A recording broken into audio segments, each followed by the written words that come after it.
Salam hormat, Berita Pagi Sarawak edisi Jumaat 28 Ogos bersama saya, Bumawin. Pemasangan sistem kamera litar tertutup CCTV di kawasan tumpuan awam dan berisiko mampu mencegah berlakunya kes jenayah. Menurut Menteri Muda Utiliti Dato' Dr. Abdul Rahman Junaidi, pemasangan CCTV ini dibuat bagi meningkatkan tahap keselamatan di kawasan berisiko.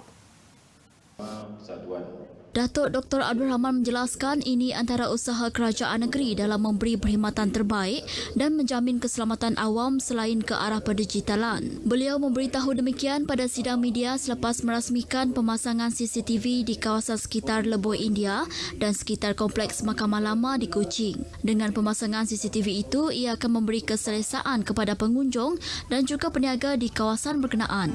Sebanyak 26 buah CCTV dipasang di kawasan tersebut. Lembaga Multimedia Sarawak melibatkan kos RM175,000.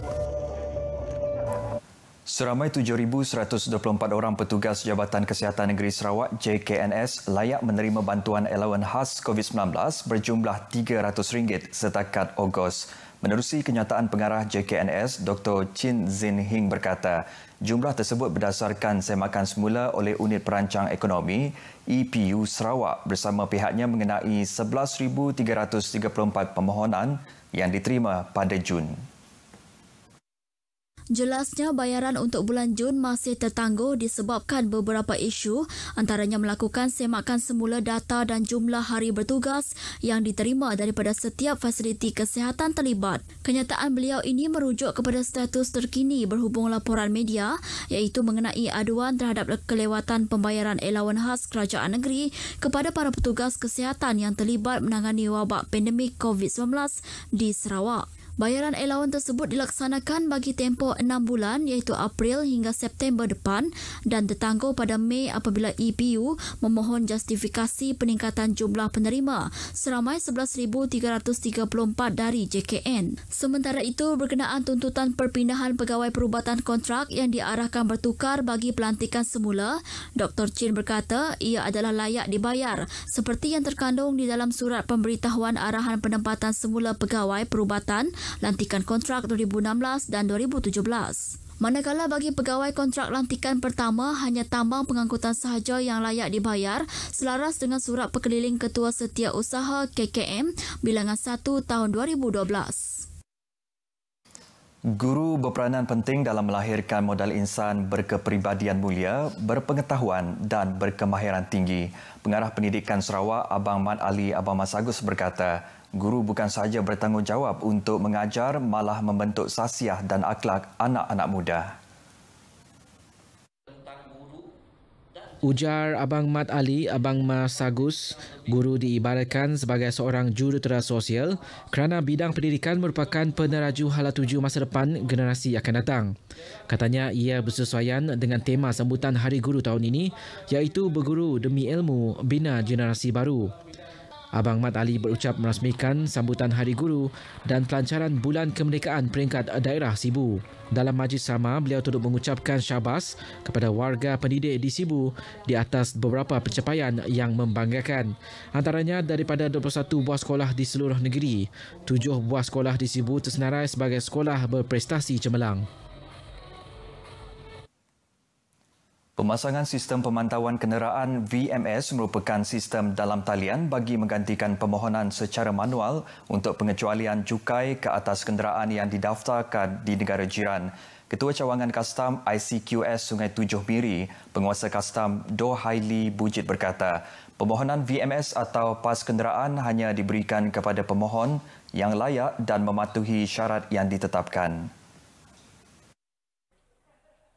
Sejak mula diperkenalkan pada Jun 2019 di ICQS Sungai Tujuh Miri, Doheli berkata setakat ini tiada rungutan mengenai penggunaan sistem baru tersebut, malah boleh digunakan secara pandu lalu. Semua permohonan pun dah online dan sistem pun dah lancar dan juga boleh digunakan laluan pandu lalu drive-thru. So lebih senanglah, jauh lebih senang daripada dulu yang ketika permohonan melalui manual. Beliau memberitahu pemberita selepas sesi temu bual radio di RTM Miri turut menyeru pengguna yang ingin memohon VMS supaya membuat permohonan awal sebelum membuat perjalanan bagi memudahkan proses kelulusan. Sarawak Energy Berhad SEB terus memperuntukkan RM8 juta setiap tahun bagi pembangunan pendidikan dan bakat anak Sarawak. Ketua Pegawai Eksekutif Kumpulan SEB, Datuk Syarbini Suhaili berkata, dana tersebut bukan sahaja membantu pelajar yang cemerlang dalam pendidikan tetapi juga ahli komuniti yang tinggal berdekatan lokasi operasi dan projeknya yang memerlukan bantuan pendidikan tambahan selain pekerja syarikat yang mahu menyambung pelajaran. Datuk Syarbini memberitahu walaupun pandemik COVID-19 di peringkat global telah memberikan tekanan terhadap kewangan syarikat itu terutama dalam tempoh 2 tahun akan datang, namun SEB percaya pendidikan merupakan kunci kepada masa depan generasi akan datang dan memberi mereka peluang masa depan yang lebih cerah. Justru katanya program penganugerahan beasiswa merupakan antara usaha berterusan SEB dalam membantu bakat anak Sarawak mencapai potensi mereka menerusi komitmen menyediakan dana tahunan sebanyak RM8 juta. Sejak diperkenalkan pada tahun 2014, program itu telah memberi manfaat kepada 573 penerima termasuk 94 kaki tangan syarikat, manakala seramai 206 orang lagi masih dalam pengajian. Datuk Syarbini menyatakan demikian dalam satu kenyataan media bersempena Majlis Penganugerahan Beasiswa SEB bagi tahun 2020 yang diadakan secara maya. Seramai 54 orang pelajar cemerlang dan 10 pekerja syarikat yang akan melanjutkan pelajaran di dalam dan luar negara terpilih menerima beasiswa dari syarikat itu untuk tahun ini. Para karyawan dan penerbit digesa meningkatkan kerjasama dalam penyerahan buku ke Pustakaan Negeri Sarawak yang berfungsi sebagai pusat serahan bahan-bahan. Ketua Pegawai Eksekutif Pustaka Sarawak, Dr. Rashidah Bolhasan berkata, usaha tersebut penting memandangkan Sarawak hanya menyumbang 488 judul di bawah keperluan serahan bahan iaitu 2.8% daripada jumlah keseluruhan di Malaysia. Jelas Dr. Rashidah, ini berdasarkan statistik dari Pangkalan Data World Intellectual Property Organisation pada tahun 2018. Beliau berkata demikian pada rakaman ucapan pelancaran sempena Festival Penulis Sarawak 2020 yang disiarkan di rangkaian rasmi pustaka di laman YouTube.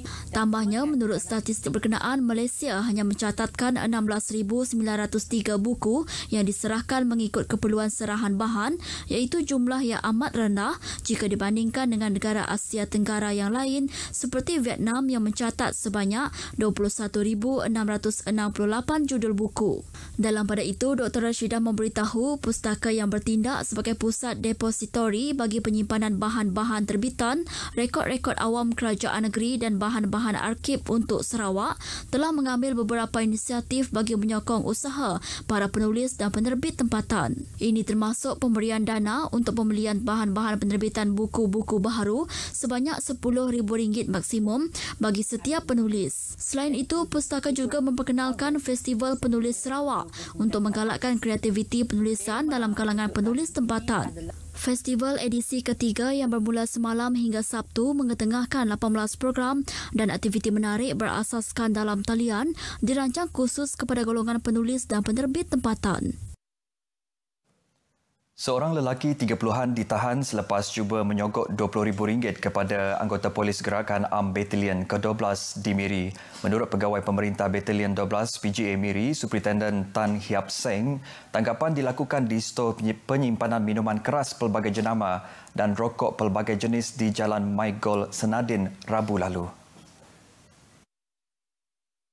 Lelaki terbabit yang mengaku sebagai penjaga stor berkenaan telah ditahan kira-kira pukul 1 tengah hari kerana memiliki minuman keras pelbagai jenama dan rokok pelbagai jenis yang belum lulus cukai. Hasil pemeriksaan menemukan 2,708 kotak minuman keras dalam tin, 348 kotak minuman keras dalam botol dan 128 kotak minuman keras pelbagai jenis yang dianggarkan bernilai RM172,710 termasuk cukai. Turut dirampas 750 karton rokok putih, 2,070 karton rokok kretek bernilai RM380,804 termasuk cukai yang disimpan dalam stor dan kenderaan jenis van di kawasan rumah terbabit.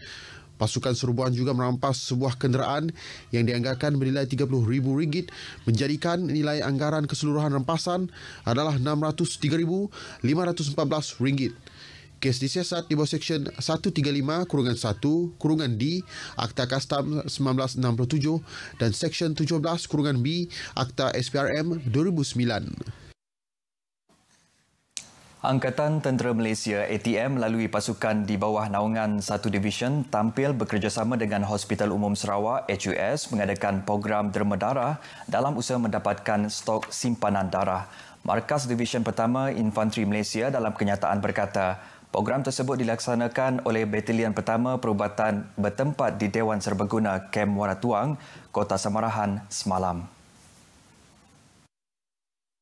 Seramai 128 warga tentera sekitar Kuching dan Kota Samarahan hadir menderma darah semasa program tersebut dengan sebanyak 110 beg darah telah berjaya dikumpulkan. Jumlah bekalan darah tersebut juga berjaya mencapai sasaran pihak HUS. Markas Division Pertama Infanteri Malaysia berharap kerjasama antara Kementerian Kesihatan KKM dan ATM seperti ini diteruskan lagi pada masa akan datang. ATM sentiasa komited dan bersedia membantu pihak KKM dalam usaha menampung bekalan darah demi kesejahteraan semua.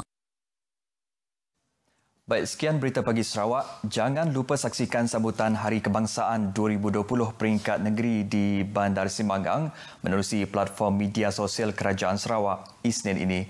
Jadi dengan itu, saya Bumawin, jumpa lagi.